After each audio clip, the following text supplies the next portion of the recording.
On the evening of the 23rd of April, 1951, the bugles stopped.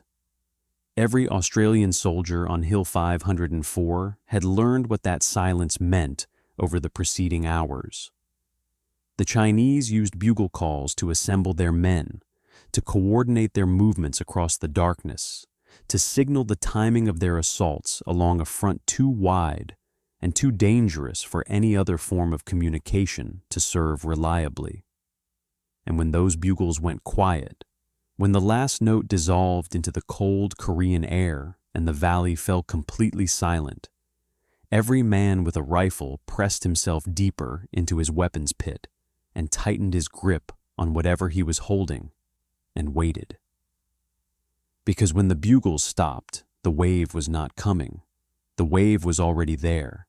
It was already crossing the open ground between the tree line and the wire. It was already close enough that the men in the forward pits could hear boots on the frozen earth if they held their breath long enough to listen. 700 Australians. 20,000 Chinese. The road to Seoul standing wide open behind them. No reinforcements coming. No extraction plan being prepared. No way of knowing that the generals at brigade headquarters had already written them off as dead and were composing their casualty assessments accordingly. This is the battle that military academies around the world now study as the perfect defensive battle. This is the engagement that saved the South Korean capital of Seoul and broke the backbone of the largest Chinese military offensive of the entire Korean War. And this is the story that most Australians have never heard, because it happened in a war their country spent decades pretending did not occur, in a conflict so thoroughly buried beneath the mythology of the Second World War and the trauma of Vietnam that the men who fought it came home to silence so complete it felt deliberate. Tell me in the comments before we go any further. Have you ever heard of the Battle of Kapyong? Because what you are about to discover will make you furious that nobody taught you this. Stay until the very end. Because what happened in that valley in April of 1951 was not a footnote in a forgotten conflict. It was the hinge on which the Korean War turned. And the story of how 700 men held that hinge against everything that was thrown at them is one of the most extraordinary military stories the 20th century produced. The Korean War began before most people were ready for another war to begin. The world, in 1950, was still absorbing what the previous 5 years had cost. Europe was rebuilding from rubble. Asia was reorganizing itself in the aftermath of Japanese occupation and colonial withdrawal. The United States was adjusting to the reality of being the dominant Western power in a world that had divided itself, suddenly and completely, between two competing systems of government and two competing visions of how human beings should organize their lives. The last thing anyone wanted was another war. At 4 a.m. on the 25th of June, 1950, 100,000 North Korean soldiers crossed the 38th parallel in a coordinated assault along a front stretching from the Yellow Sea to the Sea of Japan. The attack had been prepared for months. The equipment was Soviet. The training was thorough. The timing was chosen to exploit the reduced readiness of the Republic of Korea Army in the pre-dawn hours of a Sunday morning. Within hours, the South Korean defensive line had been shattered at multiple points simultaneously. Within 3 days, the South Korean capital of Seoul had fallen. Within 6 weeks, the Republic of Korea Army and the small American garrison that had been stationed in South Korea had been pushed into a desperate defensive perimeter around the port city of Pusan in the far south of the peninsula, fighting to prevent being pushed into the sea entirely. The United Nations Security Council met in emergency session. It authorized the use of military force to restore peace on the Korean peninsula. 21 nations eventually contributed troops to the effort. the United States provided the largest contingent, the overall command structure, and the strategic direction that shaped every major decision of the war.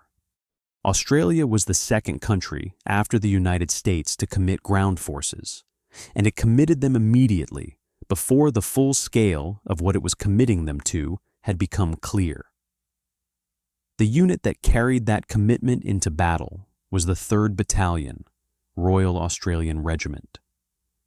3 RAR arrived at the South Korean port of Busan in late September of 1950 and entered continuous military action from the moment the ships docked. There was no acclimatization period, no gradual introduction to combat operations. The situation on the peninsula was moving too fast for careful preparation. The battalion was put into the line almost immediately as part of the 27th British Commonwealth Brigade, and it began fighting the war that would define it. Korea is a country of mountains.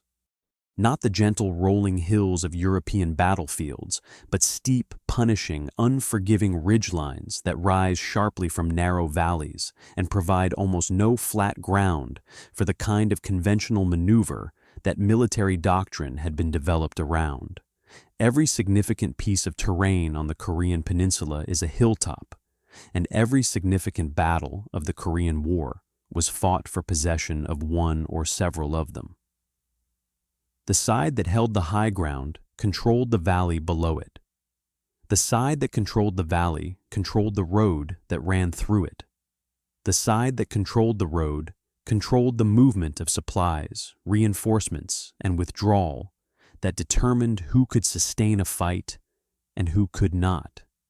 The terrain reduced every strategic calculation, no matter how sophisticated the staff work that produced it, to the same brutal and simple equation: men going uphill against men who were already dug in at the top.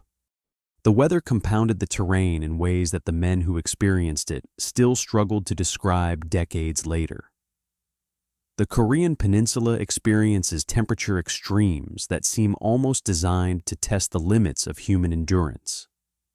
In the summer, the heat and humidity turn the hillsides into airless furnaces, where the simple act of moving up a slope, carrying equipment, becomes a physical ordeal that drains men before any fighting begins. In the winter, the temperature drops to levels that kill. Not metaphorically, literally. Men who stop moving in the Korean winter in inadequate clothing do not recover from it. The winter of 1950 and 51 was severe even by Korean standards. The cold was so profound and so penetrating that soldiers learned to sleep with their boots on and their weapons pressed against their bodies through the night, because a rifle left on the frozen ground would seize solid in its mechanism before dawn, and a man found with frostbitten hands when the shooting started could not pull a trigger when he needed to. The men who fought through that winter carried the memory of it in their joints and their silences for the rest of their lives. 3 RAR spent the first months in Korea fighting as part of the 27th Commonwealth Brigade through the dramatic reversals that characterized the early war. The United Nations forces had been rescued from potential destruction at Busan by General Douglas MacArthur's amphibious landing at Incheon in September of 1950, a bold stroke that cut across the North Korean supply lines and forced a North Korean withdrawal that collapsed into a rout. Seoul was recaptured, the 38th parallel was crossed. The United Nations forces pushed north toward the Yalu River, the great river marking the border between North Korea and China, and in October of 1950, the war seemed to be approaching its conclusion.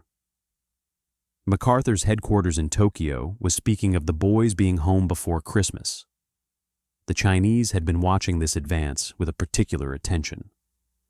The prospect of a hostile military force reaching their border was not something the government in Beijing was prepared to accept, and it had communicated this position through diplomatic channels that the American leadership had chosen not to fully credit. On the 19th of October, 1950, 300,000 soldiers of the Chinese People's Volunteer Army crossed the Yalu River in the darkness. They crossed without air cover because they had none to provide. They crossed without heavy artillery because the supply lines across the river could not support its movement. They crossed on foot, carrying what their backs could manage, moving only at night to avoid the United Nations aircraft that would have destroyed them in daylight, hiding in forests and in valleys during the daylight hours. The intelligence assessments at MacArthur's headquarters, receiving fragmentary reports of Chinese contact that did not add up to a coherent picture, concluded that the Chinese incursion was limited and exploratory. Those assessments were among the most consequential intelligence failures in the history of modern warfare. By late November of 1950, more than 500,000 Chinese soldiers were engaged across the Korean peninsula, and the United Nations forces were in full and desperate retreat southward. The collapse of the front happened with a speed that shocked commanders who had been planning in advance. Units that had been preparing to move north found themselves suddenly trying to move south faster than the Chinese could move around them. The roads were choked with vehicles and men. The mountains on either side of those roads were full of Chinese infantry that had moved faster through the terrain than anyone had believed possible. 3 RAR fought as part of the rear guard through this retreat, and the character that the battalion displayed in those months established what it would bring to every subsequent engagement. Rearguard action is the most psychologically demanding form of infantry combat. The battalion must hold a position long enough for the forces ahead of it to withdraw clear, and then it must disengage from a fight that is at close quarters, fall back through terrain that the enemy is already trying to encircle, reach the next designated position, and hold that one too. Every engagement is fought against an enemy that has momentum and numbers. Every movement is conducted under fire or the threat of immediate fire. The men performing this function understand at a level below conscious thought that the army they belong to is moving away from them, and that the only thing standing between the enemy and the retreating columns is the men in their immediate vicinity. 3 RAR held, position after position through the winter, through temperatures that froze the water in their canteens and the oil in their weapons, against Chinese forces that had demonstrated a willingness to absorb casualties that Western military thinking could not quite process. The battalion fell back in good order when the orders came to fall back, and it held when the orders came to hold, and it did not break. That is not a simple thing to say about any unit in those conditions. It is a specific thing, earned through specific actions by specific men on specific hills during one of the worst winters in Korean military history. By the spring of 1951, the front had stabilized roughly along the 38th parallel after a process of advance and retreat that had seen Seoul change hands 4 times. The United Nations forces were grinding northward again in a series of carefully planned operations designed to improve their defensive positions, rather than to achieve the kind of sweeping victory that the early optimism had anticipated. MacArthur had been dismissed by President Truman in April of 1951 for publicly advocating a strategy his commander-in-chief had rejected, and his replacement, General Matthew Ridgway, had instituted a more disciplined approach to the offensive that prioritized attrition over territory. 3 RAR fought through all of it. The battalion had been in continuous operations for 7 months by the time it was pulled into reserve in mid-April of 1951, settling into a pleasant stretch of the Kapyong Valley that the diggers had named Sherwood Forest. 7 months of fighting in conditions that would have justified complaint at every stage. 7 months of cold and heat and the particular exhaustion that comes from sustained combat operations in mountainous terrain. There was talk of an Anzac Day celebration. An invitation had been extended to the Turkish brigade to join the Australians on the 25th of April. The men were planning a barbecue. The war had apparently decided to give them a few days to remember what it felt like to rest.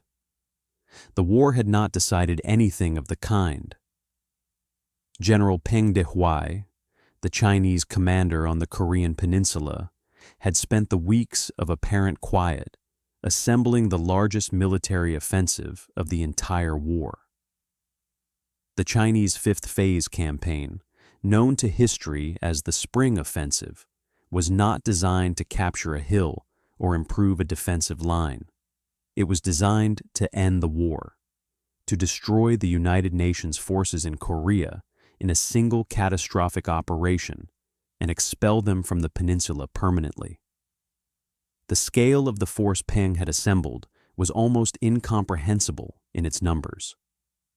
337,000 soldiers in the main western thrust, aimed directly at Seoul across the Imjin River. 149,000 soldiers in the eastern thrust, aimed at the 9th Corps sector where the Australians were resting. Supporting formations and reserves that brought the total to more than 700,000 men committed to a single operational concept. Against this, the entire United Nations force in Korea numbered 418,000 soldiers, drawn from 21 nations, defending a front that stretched across the width of the peninsula. The mathematics of what was coming were not ambiguous. The first thing to fall was the Republic of Korea 6th Division, positioned at the northern end of the Kapyong Valley, where they had taken over from 3 RAR when the Australians went into reserve. 2 Chinese divisions struck them simultaneously at 1700 hours on the 22nd of April. The South Korean line did not bend under the pressure. It did not conduct a fighting withdrawal to prepared positions in the rear. It evaporated. Within minutes of the first Chinese contact, both forward regiments of the 6th Division were in flight. The soldiers dropped their weapons. They abandoned their vehicles. They left their equipment where it stood and ran. The reserve regiment, positioned behind the forward units to provide depth and the capacity for counterattack, was caught in the human flood streaming south and joined it without attempting to form a line or fire a shot in resistance. By 2300 hours on the 22nd of April, the divisional commander of the Republic of Korea 6th Division had lost all communication with every unit under his command. The division that had been holding the approaches to the Kapyong Valley, the division that stood between the advancing Chinese and the road to Seoul, had ceased to exist as a coherent military formation in approximately 6 hours. 3 RAR's intelligence sergeant, Sergeant Colin McGregor, crossed to the South Korean headquarters to understand what was happening and found a staff in the final stages of departure. The operations map was still on the wall, and what it showed was a story being rewritten in real time. The markers representing Republic of Korea unit positions were being moved rapidly southward by officers who were simultaneously packing their own equipment to leave. Where the South Korean markers had been, red arrows were appearing. The arrows of the advancing Chinese pushing down through the valley that the 6th Division had just abandoned. McGregor stood in that room and watched the entire tactical picture change in the space of minutes. The South Korean headquarters departed shortly afterward. After dark, the flow of men and vehicles and civilians on the road heading south ceased to be a withdrawal and became a rout. Brigadier Brian Burke received his orders in the early afternoon of the 23rd of April. His 27th British Commonwealth Brigade would establish blocking positions in the Kapyong Valley protect the withdrawal of Republic of Korea forces, and prevent Chinese forces from cutting Route 17, the main highway south towards Seoul. The force available to him for this task had been reduced by the normal rotation processes that armies use to rest their units. The Argyll and Sutherland Highlanders had already departed for Hong Kong. The Middlesex Regiment was on standby for the same rotation and had to be held in reserve, unavailable for forward positioning. 2 forward battalions remained. The 3rd Battalion, Royal Australian Regiment, would occupy Hill 504 on the eastern side of the valley. The 2nd Battalion, Princess Patricia's Canadian Light Infantry, would take Hill 677 on the western side. 2 battalions to hold a valley 7 kilometers wide. Military doctrine requires a full division to defend such a front properly. A formation of 10,000 men with all the supporting arms and artillery and depth that a division provides. Burke had 1,400 men. He positioned them where the terrain demanded and ordered them to dig in and prepare for whatever was coming down the valley. The massive hill of Sudok-san, nearly 800 meters high, commanded the northwestern approach to the entire position and dominated the ground in ways that made it strategically critical. It was left undefended. There was nobody to put there. The artillery support that would be 3 RAR's most important military asset, the 25-pounder guns of the 16th Field Regiment of the Royal New Zealand Artillery, was still moving. The regiment had been covering the Republic of Korea withdrawal from positions to the north and was returning to its support role with the brigade, but it had not arrived when the forward companies were taking their positions on Hill 504. Until the guns were back, the forward companies would be fighting without coordinated indirect fire support. If the Chinese arrived before the artillery was in position, the companies on the hill would be on their own. The companies took their positions through the afternoon of the 23rd. B Company, under Captain Darcy Laughlin, occupied the low ridge between the road and the river, the most forward and exposed ground, the position that sat directly in the path of any force moving south along the valley floor. A company, commanded by Major Bernard O'Dowd, spread along the long forward spur below the summit of Hill 504, covering the approaches from the northeast. C Company under Captain Reginald Saunders dug in on the second spur behind A Company, positioned to move quickly to reinforce whichever company faced the heaviest assault. D Company, led by Captain Norm Gravener, climbed to the summit itself, the highest point of the hill, with the widest observation across the valley and the most direct exposure to anything coming from the north. Battalion headquarters occupied a position in the lower ground near the river crossing, a location that seemed reasonable given its role as the command and communications hub for the entire battalion. That choice would become significant before the night was over. The men who dug their weapons pits that afternoon did so with the specific knowledge that the South Korean division that had been holding the valley above them had just ceased to exist, that a Chinese force of enormous size was moving south through the mountains, and that their brigade had been given a mission that its numbers were not designed to accomplish. They dug anyway. They strung their wire. They checked their ammunition states and their fields of fire, and the lie of the ground between their positions and the darkness that was gathering at the northern end of the valley. As the afternoon progressed, the first South Korean soldiers began to appear on the road heading south. Not a stream, not a column. Small groups at first, individuals, men who had been separated from their units and were moving south by instinct.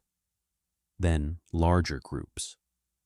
Then, as the light began to fade, something that was no longer groups at all, but a continuous flow of people. South Korean soldiers moving with civilians, both with the same expression, both moving at the same speed, neither looking up at the Australian positions on the hills above them. The Chinese were inside that column. They had infiltrated the refugee flow hours earlier, moving south through the valley behind the people they had just driven from their homes, studying the terrain, identifying the defensive positions on either side of the road, waiting for the light to reach the point where movement became possible without clear observation from the hills. When the last of the daylight drained from the valley, they had the cover they needed. They opened fire from inside the crowd. The refugees scattered in every direction simultaneously. The Chinese soldiers in the column deployed out of it and into attack formations with a speed that reflected extensive rehearsal of exactly this maneuver. And the battle for the Kapyong Valley began. What descended on 3RAR that night was not the chaotic mass assault that appears in simplified accounts of Chinese tactics in Korea. It was a doctrine specifically developed, carefully rehearsed, and deliberately applied to the conditions of this battlefield. The Chinese People's Volunteer Army had arrived in Korea without the technological advantages of the United Nations forces. They had limited artillery. They had no air power that could operate effectively against United Nations air superiority. They had no armor comparable to the tanks that the United States and Commonwealth forces could bring to bear. What they had was numbers, discipline, and a tactical system that had been engineered from the ground up to neutralize the advantages of a technologically superior opponent. The doctrine was called 1.2 sides. The concept was to attack the center of a defensive position with the maximum available force, creating a frontal engagement that drew the defending unit's fire and fixed its attention on the ground directly in front. While the defending unit was fully committed to the frontal battle, two flanking forces would move through the gaps between companies, penetrate the rear of the position, and encircle the defenders. Once encircled, the artillery and air power that the United Nations forces depended on became dangerous to the men calling for it. Shells and bombs cannot distinguish between the soldiers requesting support and the enemy soldiers pressing against them from every side. The encirclement transformed the defenders' greatest advantages into liabilities. The system had a vulnerability, and the Australians discovered it in the first hours of the battle. The Chinese People's Volunteer Army in 1951 had no radio communications below battalion level. The movement and timing of companies and platoons across an entire attacking division were coordinated through a system of bugle calls and whistle blasts. The calls were specific and standardized. Assembly here. Advance now. Begin the assault. Hold in place. Different sequences for different commands, carrying across the darkness to men who had memorized what each combination meant. It was an effective system for coordinating large formations in terrain where radios would have been heavy, unreliable, and subject to interception. It was also audible to the men it was trying to kill. The soldiers of 3RAR learned the system by listening to it. They learned that the assembly calls meant the wave was forming. They learned that the advance calls meant it was moving. They learned that when the calls stopped, when the valley went completely silent in the way that it went silent before each assault, the wave was already crossing the open ground and was perhaps 30 seconds from the wire. 30 seconds of warning purchased through nothing more than attention. In the arithmetic of that night, it was enough to make a difference. The 118th Division of the Chinese People's Volunteer Army opened its assault at 2130 hours. The first move was not against the infantry positions on the hillside, but against the armored support that gave those positions their depth. A Chinese battalion drove directly at the platoon of American Sherman tanks positioned to support B Company on the forward ridge. The tanks fought back. They absorbed casualties and inflicted them. But tanks in close terrain at night against massed infantry that is willing to accept losses to reach its objective are vulnerable in ways that their armor and firepower cannot fully compensate for. The tank platoon was forced back. It withdrew down the valley road, away from the infantry positions it had been assigned to support. The armored cover that 3RAR had been counting on was gone within 90 minutes of the battle beginning, driven off before the main Chinese assault had properly started. By midnight, I had 2 complete Chinese battalions, more than 1,000 men, were in simultaneous contact with B Company and A Company on the lower ridges of the hill. This was the frontal component of the 1.2 sides doctrine, the fixing force designed to consume the defenders' attention and ammunition and draw their fire away from the flanks. The attack came in waves that did not end. One group would press forward to the wire, drawing defensive fire, and fall back with casualties. Before the Australians could redistribute their ammunition or reposition their weapons, the next group was already moving. The Chinese doctrine accepted that each wave would absorb losses because the mathematics of attrition worked in their favor when they had the numbers they had. Every wave that reached the wire cost the defenders bullets they could not replace, and information about the points in the line where the defense was thinnest.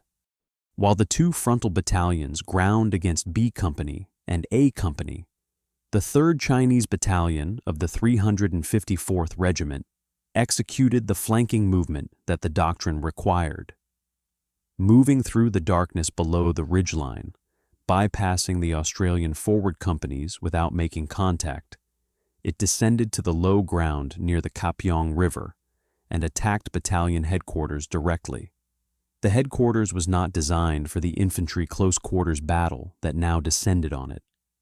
It fought back with what it had, but it was fighting for its own survival simultaneously with trying to coordinate the defense of 4 rifle companies on the ridges above. Under sustained assault from a force it was not equipped to hold, the headquarters withdrew across the river before dawn.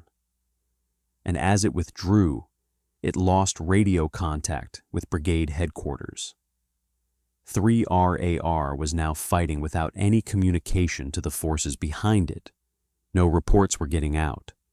No situation assessments were reaching the generals at 27th Brigade. No orders were coming in. And at brigade headquarters, receiving only silence from the hill that 3RAR was defending, the staff drew the only rational conclusion available to them. The battalion had been overrun. It had been destroyed. 3RAR no longer existed as a fighting formation. The battalion was not destroyed. It was still fighting, but nobody outside the hill knew that. During those same hours, and without any communication or coordination with 3RAR, 5 companies of United States and United Kingdom forces that had been attached to the 27th Brigade and positioned to provide flank coverage for the forward battalions withdrew from their positions without orders. They had assessed that a Chinese breakthrough was coming and that their survival required immediate movement. They left. The flank coverage they had been providing disappeared with them.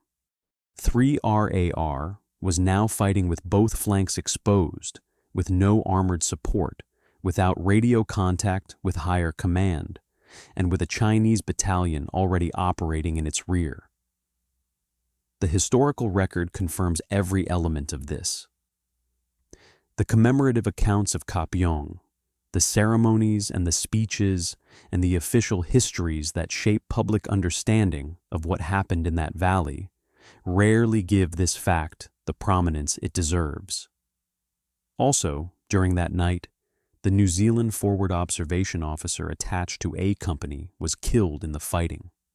His signal party lost contact with their radio in the chaos of the close quarters battle around a company's position. The direct communication link between the forward rifle companies and the guns of the 16th New Zealand Field Regiment was severed at the precise moment when coordinated artillery support would have been most valuable to the men who needed it. A company fought on through the remainder of the night without the indirect fire support that was the single most important military advantage the United Nations forces possessed over the Chinese. C and D companies endured sustained probing throughout the same hours. The Chinese tactical requirement was to identify every weakness in the Australian defensive line before the encirclement was completed. The probing attacks against C Company on the second spur and D Company on the summit were not the main effort. They were reconnaissance conducted under fire, testing the positions for the soft points that the flanking assault would exploit when the timing was right. Every probe that was repelled told the Chinese something about the defensive posture they were mapping. Every probe that reached the wire told them more. Dawn on the 24th of April revealed what the darkness had been doing. The Chinese had used the night to infiltrate the Australian position itself. When the light came up, a company found enemy soldiers inside the perimeter, concealed in every fold of the hillside that offered cover, hidden behind vegetation, lying in depressions in the ground that the darkness had made invisible to the sentries. The counterattack to eject them was immediate. It was successful. But success in that kind of fighting, at ranges measured in a few meters, using grenades and weapons and ultimately bodies in spaces too confined for anything else, consumed ammunition and men at rates that a company in sustained contact could not absorb indefinitely without resupply. B Company had spent part of the night fighting Chinese soldiers out of old bunkers on a small knoll near the river, close enough that the men on both sides could hear each other breathing before the grenades went in. The fighting was personal in a way that distance makes impossible and proximity makes unavoidable. The radio situation had become the defining tactical problem of the morning. A company needed to communicate with someone, anyone who could provide information about what was happening across the valley and what support might be available.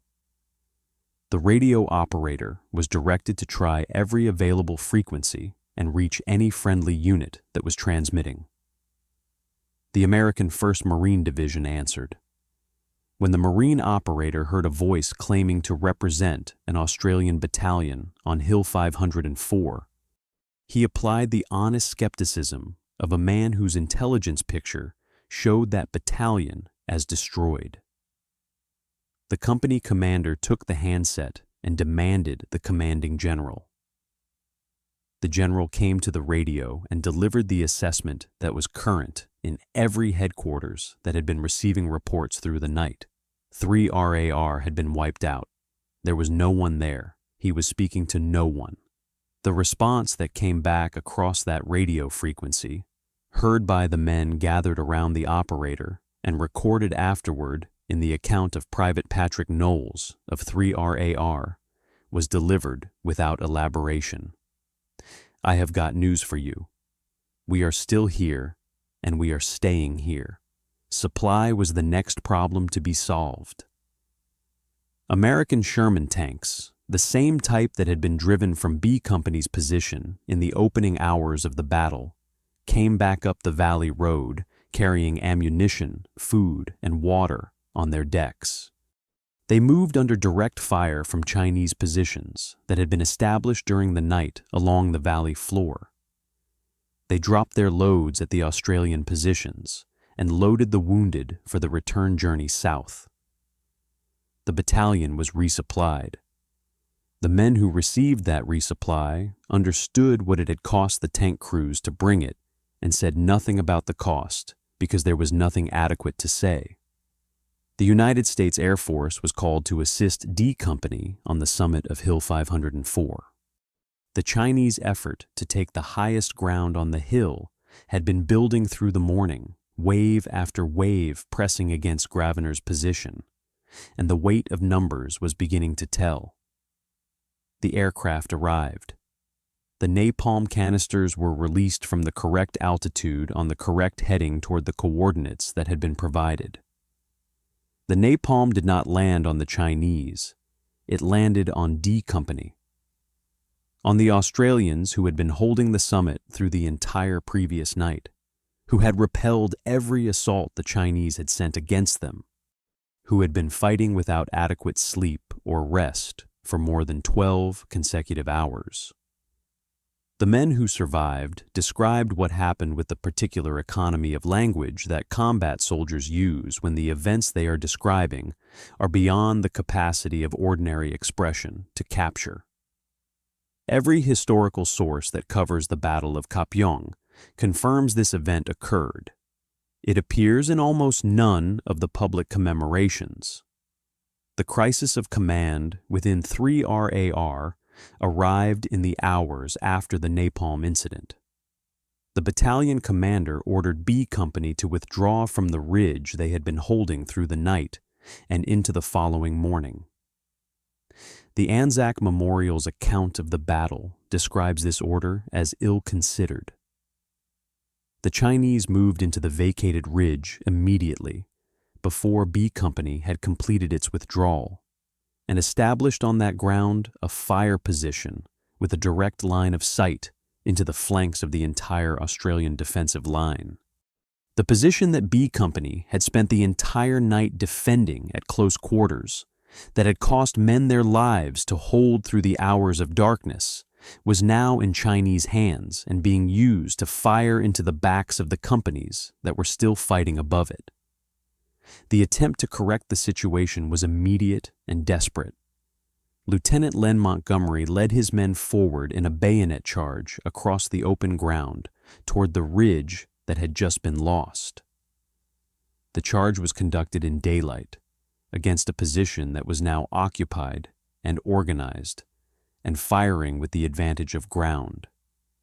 It was heroic in the specific sense that word carries when it is applied to men who advance into fire that they know will kill some of them, because the alternative is to leave their comrades exposed to a worse outcome.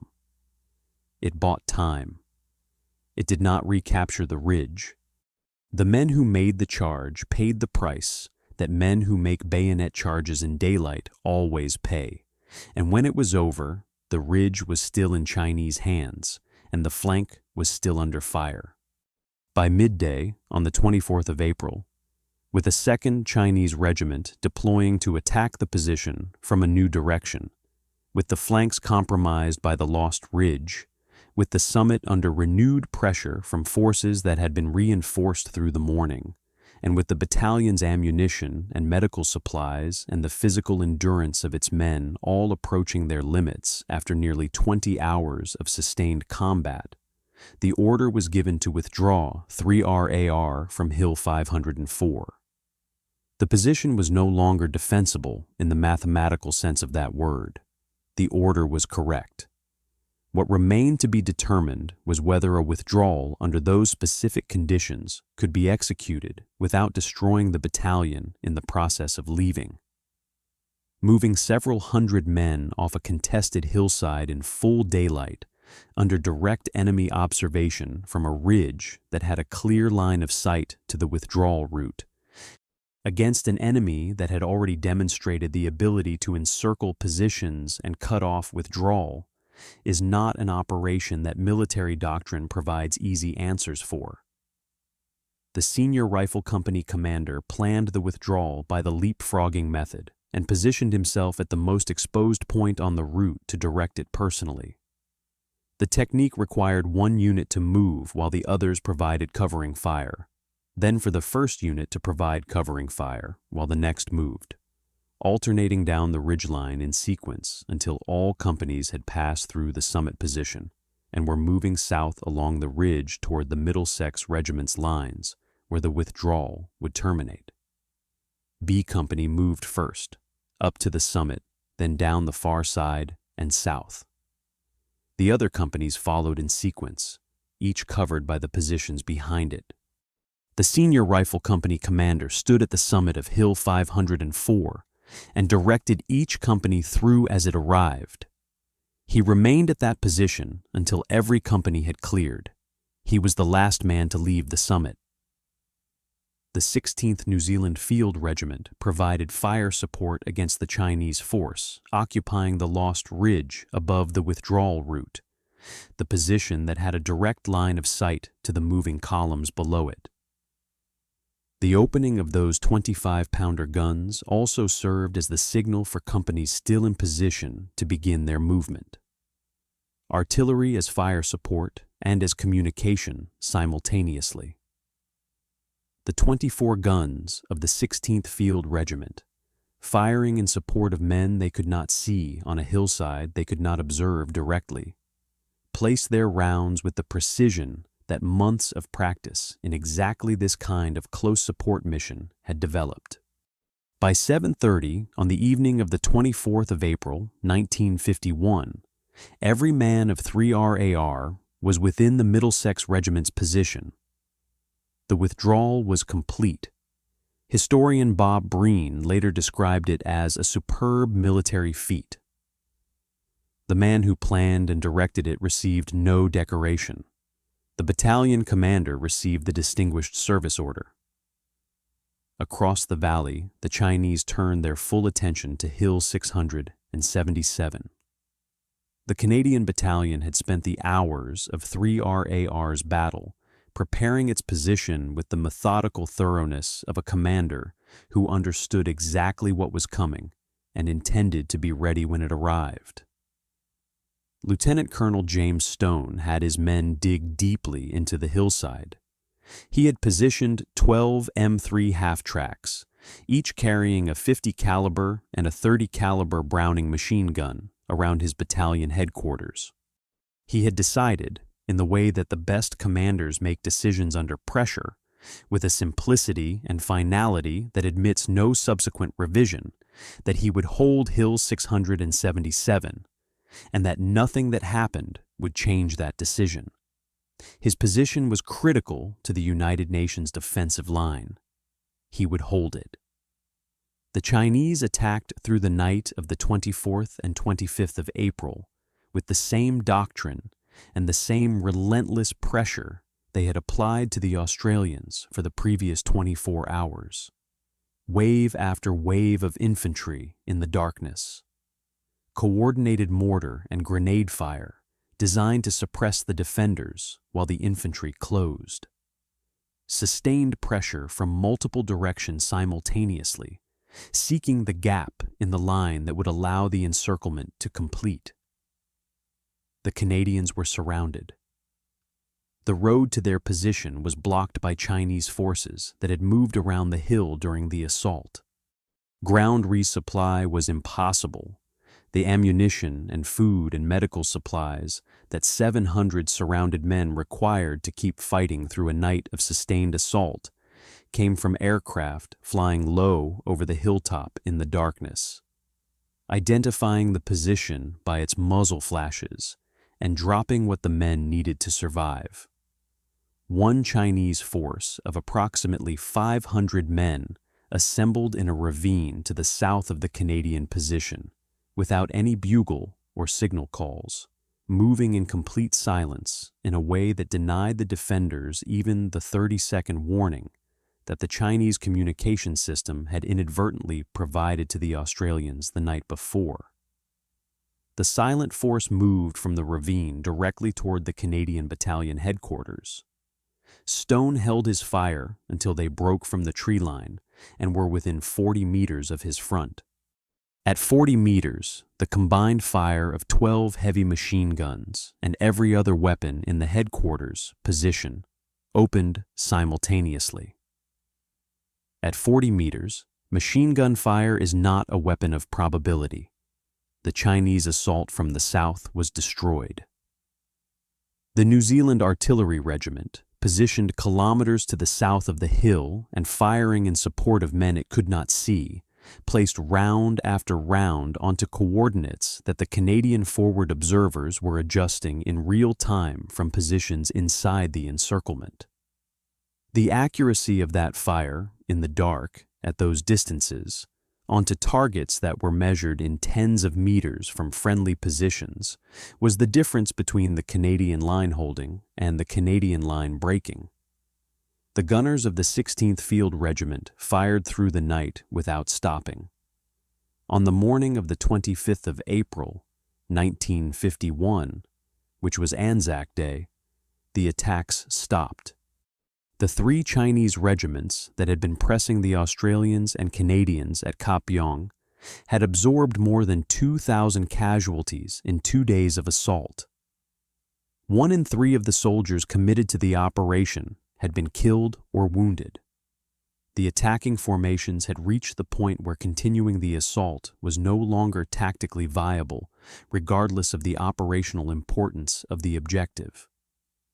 They withdrew northward up the valley in the hours after dawn, pulling back from the positions they had fought to reach and leaving behind the evidence of what the fighting had cost. The road to Seoul remained in United Nations hands. The Chinese Spring Offensive, designed to destroy the United Nations forces in Korea and end the war in a single operation involving more than 700,000 soldiers, had broken at Kapyong. The American 5th Cavalry Regiment arrived that afternoon and cleared the Chinese from Hill 504. The following day, the 5th Cavalry relieved the Canadian defenders of Hill 677. The battle was over. The accounting of what it had cost was conducted in the days that followed. 32 Australians killed, more than 50 wounded, 3 taken prisoner. Among the dead was Sergeant Len Lanoy, the machine gun section commander of A Company, who had directed fire from a position the Chinese had tried through the night to overrun and had not.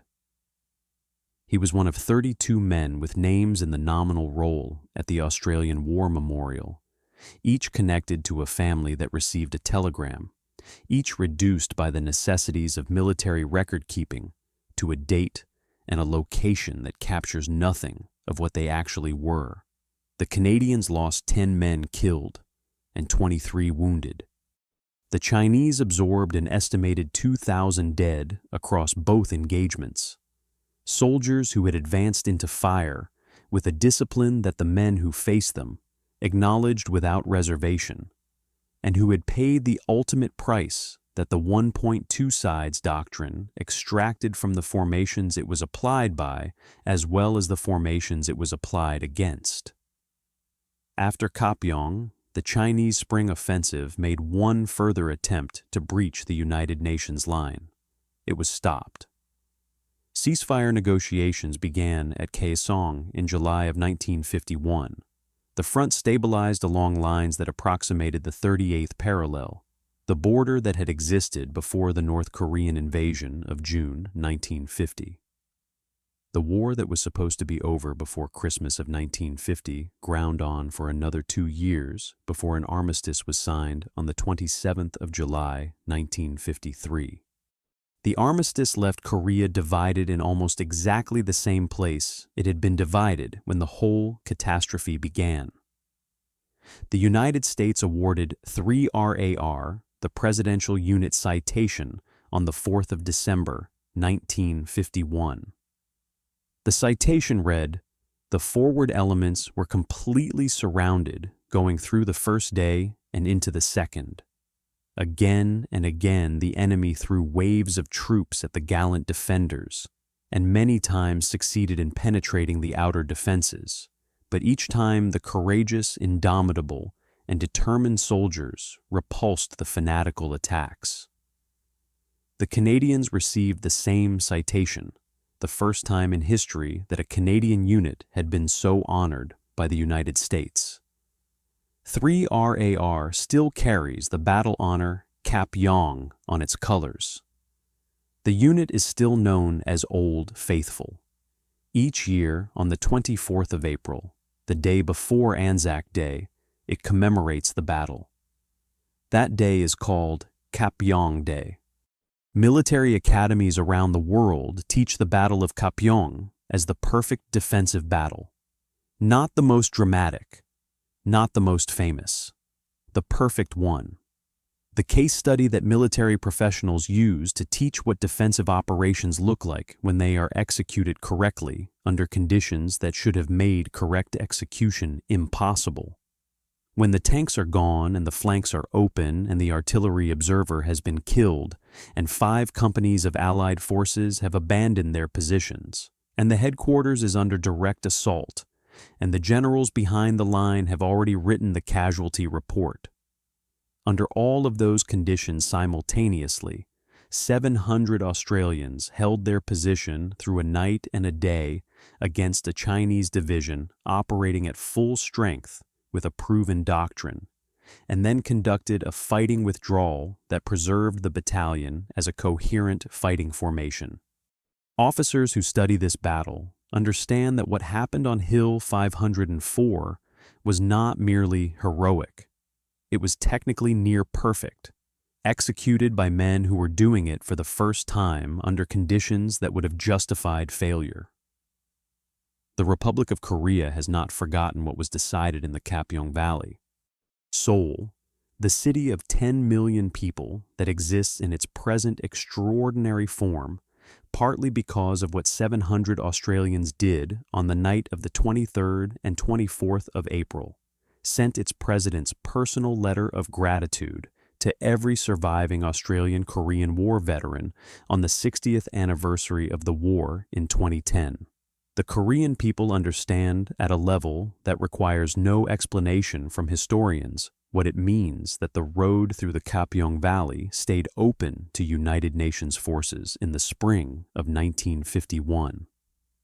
In small rooms in Australian cities, Kapyong Day services are held every year on the 24th of April. They are quiet, largely unreported gatherings attended by people who understand, without being told, why this battle deserves its own remembrance, separate from the larger ceremony the following morning. Outside those rooms, the battle remains among the least known significant military engagements in Australian history. A battle that changed the course of a war, a battle that saved a capital city, a battle that military academies study as the standard for what defensive action can achieve, and a battle that most Australians cannot name. 700 men held the road to Seoul against 20,000 Chinese on the eve of Anzac Day, 1951. They held it without air support that worked, without armored support that stayed, without flank cover from the units supposed to provide it, without radio contact with the commanders behind them, without anyone coming to save them. They held it because the alternative was to let it go, and letting it go meant Seoul, and Seoul meant the war, and the war meant everything that had already been paid for in blood across 3 years of fighting on a peninsula most of them had never heard of before their ship turned north from Busan in the autumn of 1950. When the bugles stopped on the night of the 23rd of April, every Australian on Hill 504 pressed himself into his weapons pit and gripped his rifle and looked out into a darkness that was full of men already moving toward him. He had 30 seconds, perhaps a little more, before the first of those men reached the wire. He used those 30 seconds to bring fire onto the approach and to warn the men beside him that it was coming. He had learned, through the hours of fighting that had already passed, that the silence before the assault was not emptiness. It was the last moment before impact. He had learned to treat it as information rather than relief. He had learned, in the specific and irreplaceable way that men learn things in combat, exactly what was required of him and exactly what he was capable of providing. And then the silence ended and the assault came and the battle continued, as it had been continuing since midnight, as it would continue until dawn and through the day and into the following night, until the mathematics of attrition finally reached the point where even the Chinese People's Volunteer Army, with all its numbers and all its doctrine and all its willingness to absorb casualties that Western military thinking found difficult to comprehend, could no longer sustain the pressure it had been applying to a position held by men who had decided, in that simple and final way, that soldiers sometimes decide things that they were not leaving. At the beginning of this story, I asked if you had ever heard of Kapyong. If the answer was no, now you have. If the answer was yes, you already know that this was not a skirmish in a forgotten conflict.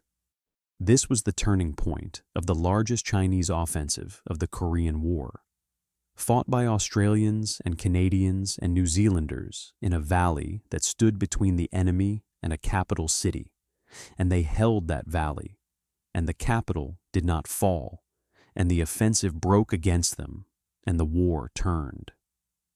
Tell someone, tell everyone. The men who held that hill waited long enough for the world to understand what they did. Now you know.